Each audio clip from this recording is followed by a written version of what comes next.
फातिमा तारिक, आपका ताल्लुक 49 CTB से है। सबसे पहले ये बताइए कि IRS क्या है? IRS basically stands for Inland Revenue Service. IRS is one of those two groups जो Federal Board of Revenue के अंदर आते हैं, जिसमें से एक Inland Revenue Service है और सेकेंड पाकिस्तान कस्टम सर्विस है। और ये दोनों groups ministry of finance and revenue के अंदर आते हैं। ये बताइएगा कि एक IRS ऑफिसर की रोल्स और रिस्पॉन्सिबिलिटीज़ क्या होती हैं?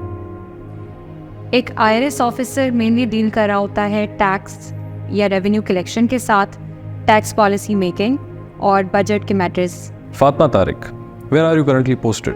साथ में ये भी हाईलाइट कीजिए कि आपकी मेजर ड्यूटीज़ क्या हैं। I am currently posted as assistant commissioner Indian revenue in regional tax office Lahore, जिसमें मेरे पास करंटली DHA और कैंट का इनकम टैक्स और सेल्स टैक्स है। Also I am the staff officer to chief commissioner. इसके अलावा I am also the focal person for ताजिदो scheme for Lahore, Kasur, Sheikhupura and Nankana. अगर मैं ब्रीफली आपको बताऊं तो जो DHA और कैंट का इनकम टैक्स और सेल्स टैक्स है, उसमें हमारा ये रोल होता है कि इनकम टैक्स पे हम एनुअल बेसिस पे आ रहा होता है। हर साल सितंबर में रिटर्न्स फाइल होती है, टैक्स कलेक्शन होती है, तो इनकम टैक्स की हम कलेक्शन करते हैं मेनली इन मंथ्स में। इसके अलावा क्वार्टरली एडवांस टैक्स कलेक्ट करते हैं, ऑडिट और असेसमेंट के मैटर्स हम देखते हैं।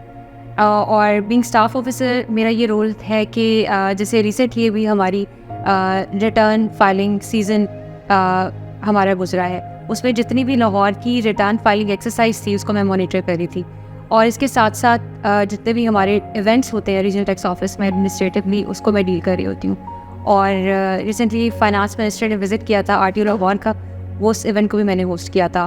फिर हमारी डिफरेंट अवेयरनेस सेमिनार्स हुए Lahore chamber of commerce and industries में, FPCCI में। इसके अलावा बीइंग अ फोकल पर्सन ताजिदो स्कीम, हमने पाकिस्तान में टोटल 60,000 शॉपकीपर्स या ट्रेडर्स रजिस्टर हुए हैं, और जिसमें से सिर्फ लाहौर से 37,000 ट्रेडर्स रजिस्टर हुए हैं, टैक्स नेट में आए हैं। तो I was also monitoring that registration process, और इसके बाद इसके हमने टैक्स कलेक्शन की तरफ इसको लेकर जाना है। तो I am also monitoring the exercise of ताजिदो स्कीम फॉर लाहौर और and Sheikhupura, Kasur and Nankana.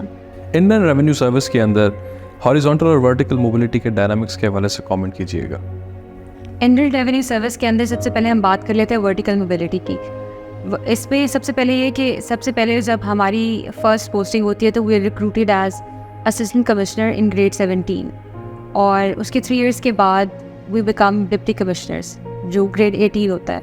And after that grade 19 additional commissioner बनते हैं, and then the post of commissioner, उसके बाद chief commissioner, and then member FPR, उसके बाद लास्ट जो उसकी होती है वो that is chairman FPR and secretary finance and revenue. इसके साथ साथ अगर हम बात करें हॉरिजॉन्टल मोबिलिटी की, तो इसमें हमारे पास डिफरेंट डिपार्टमेंट्स हैं FBR के अंदर, जो या डिफरेंट फील्ड फॉर्मेशंस हम कह सकते हैं, जिसमें हमारी हॉरिजॉन्टल मोबिलिटी होती है।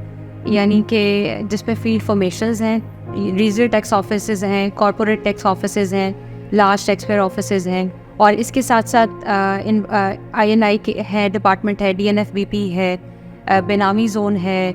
इसके अलावा जो हमारे प्रोविंशियल टैक्स बॉडीज़ हैं, जैसे कि पंजाब रेवेन्यू अथॉरिटी है, सिंध रेवेन्यू बोर्ड है, ये डिफरेंट डिपार्टमेंट्स हैं जहाँ पे हमारी हॉरिजॉन्टल मोबिलिटी हो सकती है। एक IRS ऑफिसर को किस किस्म के प्रेशर्स हैंडल करना पड़ते हैं, स्पेशली आजकल के इस इकोनॉमिक इंस्टेबिलिटी के दौर के अंदर? आजकल की अगर आप इकोनॉमिक अनस्टेबिलिटी के दौर की बात करें और इसके साथ साथ हम IMF की कंडीशंस की बात करें, तो IRS पे pressures as compare to past they have increase now. और उसमें डेफिनेटली चूँकि हम लोन हमने पे करना है IMF का, तो उसकी वजह से हम पर जो हमारे जो रेवेन्यू कलेक्शन के टारगेट्स हैं, income tax collection targets, sales tax collection targets, they have increased a lot. इसके साथ साथ अगर हम वर्क लाइफ बैलेंस की बात करें तो दैट हैज़ बिन डिस्टर्ब्ड, और हमें लेट ऑफिस सिटिंग्स करनी पड़ती हैं। और इसके साथ साथ हमारा स्पेशली जो मंथ के एंड का वीकेंड होता है, सैटरडे एंड संडे, तब हमारा वीकेंड ऑन हो जाता है। तो ये कुछ प्रेशर्स हैं जो हम फेस कर रहे हैं। इसके साथ साथ आपने देखा होगा कि हमारी इसको प्रेशर तो नहीं कह सकते, ये एक पॉजिटिव चीज़ है कि जब से कुछ टैक्स पॉलिसीज़ मज़ीद इंट्रोड्यूस हुई हैं, जिसमें भी आपने रिसेंटली देखा कि जो लोग टैक्स रिटर्न्स फाइल नहीं कर रहे, उनकी सिम ब्लॉक हो रही हैं, या फॉरेन ट्रैवल पे बैन हो रहा है, या वो कोई प्रॉपर्टी या कार परचेज़ नहीं कर सकते, यानी हमने जो नॉन फाइलर्स की कैटेगरी है उसको बिल्कुल ख़त्म करने की तरफ लेके जा रहे हैं। एक लिहाज से ये एक अच्छा जेस्चर भी है कि हम मैक्सिमम लोगों को टैक्स नेट के अंदर लेकर आ रहे हैं। But this has also created some pressures for public and also for IRS officers के पे हम पर जो वर्कलोड है that has increased. But I believe कि ये फ्यूचर में पॉजिटिवली इम्पैक्ट करेगा कंट्री की इकॉनमी को। इनलैंड रेवेन्यू सर्विस के ऑफिसर्स के हवाले से पर्क्स एंड प्रिविलेजेस का जिक्र कीजिएगा please. Inland revenue services group का सबसे बड़ा फ़र्क ये है कि ये ऐसा ग्रुप है जिसमें आप थ्रू आउट द लाइफ अपनी पसंद की सिटी में पोस्टिंग ले सकते हैं। जब भी हम किसी पोस्टिंग की बात करते हैं तो सबसे पहला क्वेश्चन ये आता है कि किस शहर में पोस्टिंग मिलेगी, किस प्रोविंस में होगी, will it be suitable for my family, और मुझे पर्सनली सूट करता है। तो अगर फीमेल्स की बात करें तो फीमेल्स को ये बहुत सूट करती है कि for example if I quote my own example, तो आई बिलोंग टू लाहौर और मेरी पोस्टिंग भी लाहौर में है। आई हैव दिस प्रिविलेज कि I can serve in Lahore for my whole career. तो ये एक सबसे बड़ा प्रिविलेज है IRS सर्विस ग्रुप का। सेकेंडली IRS में हमें कार्स या जो घर है स्टार्टिंग में पोस्टिंग में वो नहीं मिलता, लेकिन उसके कंपैरिजन में हमें फिर ट्रैवल अलाउंस, अकोमोडेशन अलाउंस, यानी जिसे हम हाउस रेंट अलाउंस का नाम देते हैं, IG पे अलाउंस मिल जाता है। और इसके अलावा ये है कि हमारी जो क्वार्टरली परफॉर्मेंस होती है, क्वार्टरली परफॉर्मेंस के बेसिस पे हमें रिवॉर्ड्स मिलते हैं। तो these are some of the perks and privileges of IRS group के हवाले से ये कमेंट कीजिएगा कि वुमेन के लिए, औरतों के लिए ये ग्रुप कैसा है। जैसे कि मैंने अभी जिक्र किया कि this is the service group. हमारा सबसे बड़ा प्रिविलेज ये है कि हम थ्रू आउट द लाइफ अपनी पसंद की या अपनी पेरेंट सिटी में पोस्टिंग ले सकते हैं। तो बीइंग फीमेल, अगर एक सर्टन सिटी से आप बिलोंग करते हैं या आपकी शादी एक सर्टन सिटी में हुई है, प्रैक्टिकली अगर हम लाइफ को देखें, बीइंग अ फीमेल ऑफिसर हम उस पर्टिकुलर सिटी में रह के सर्व कर सकते हैं और आप बहुत अच्छा ग्रो कर सकते हैं अपने करियर के अंदर। Even if I quote my example, तो आई बिलोंग टू लाहौर, जैसे मैंने भी जिक्र किया, और मेरी लाहौर में ही पोस्टिंग है। और इसके साथ साथ अब ग्रो करने के चांसेस इस तरह से ज़्यादा है कि आगे डिफरेंट स्कॉलरशिप्स हैं जिनके लिए मैं अप्लाई करती रहती हूँ। अभी रिसेंटली जून में I went to conference in Qatar, और अब मैं एक नेक्स्ट कॉन्फ्रेंस है थाईलैंड और मलेशिया भी जा रही हूँ कॉन्फ्रेंस अटेंड करने।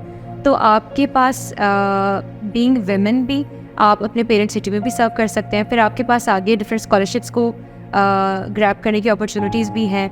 आप आगे कोई डिग्री भी कर सकते हैं और आप डिफरेंट इंटरनेशनल एक्सपोजर भी इसके अंदर ले सकते हैं। आप IMF में काम कर सकते हैं, वर्ल्ड बैंक में जा सकते हैं। तो ये डिफरेंट अपॉर्चुनिटीज़ हैं फीमेल्स के लिए भी। क्या आप यंग एंट्रेंट्स के लिए IRS को रेकमेंड करेंगी और उनको कौन कौन से रिकमेंडेशंस देंगी ताकि वो इस ग्रुप में एक्सेल कर सकें? यंग एंट्रेंट्स के लिए एक मैं ये चीज़ सजेस्ट करना चाहूँगी कि IRS is a technical group. तो अगर आपका बैकग्राउंड फाइनेंस, इकोनॉमिक्स या फिर रेवेन्यू से रिलेटेड है, आप अकाउंटेंसी की फील्ड से हैं, तो आपके लिए it's an ideal service group, क्योंकि यहाँ पे फिर आप, चूँकि एक टेक्निकल सर्विस है और अगर आपका रेलेवेंट बैकग्राउंड है तो आप बहुत अच्छा ग्रो कर सकते हैं, आप एक्सेल कर सकते हैं इसके अंदर बहुत अच्छे से।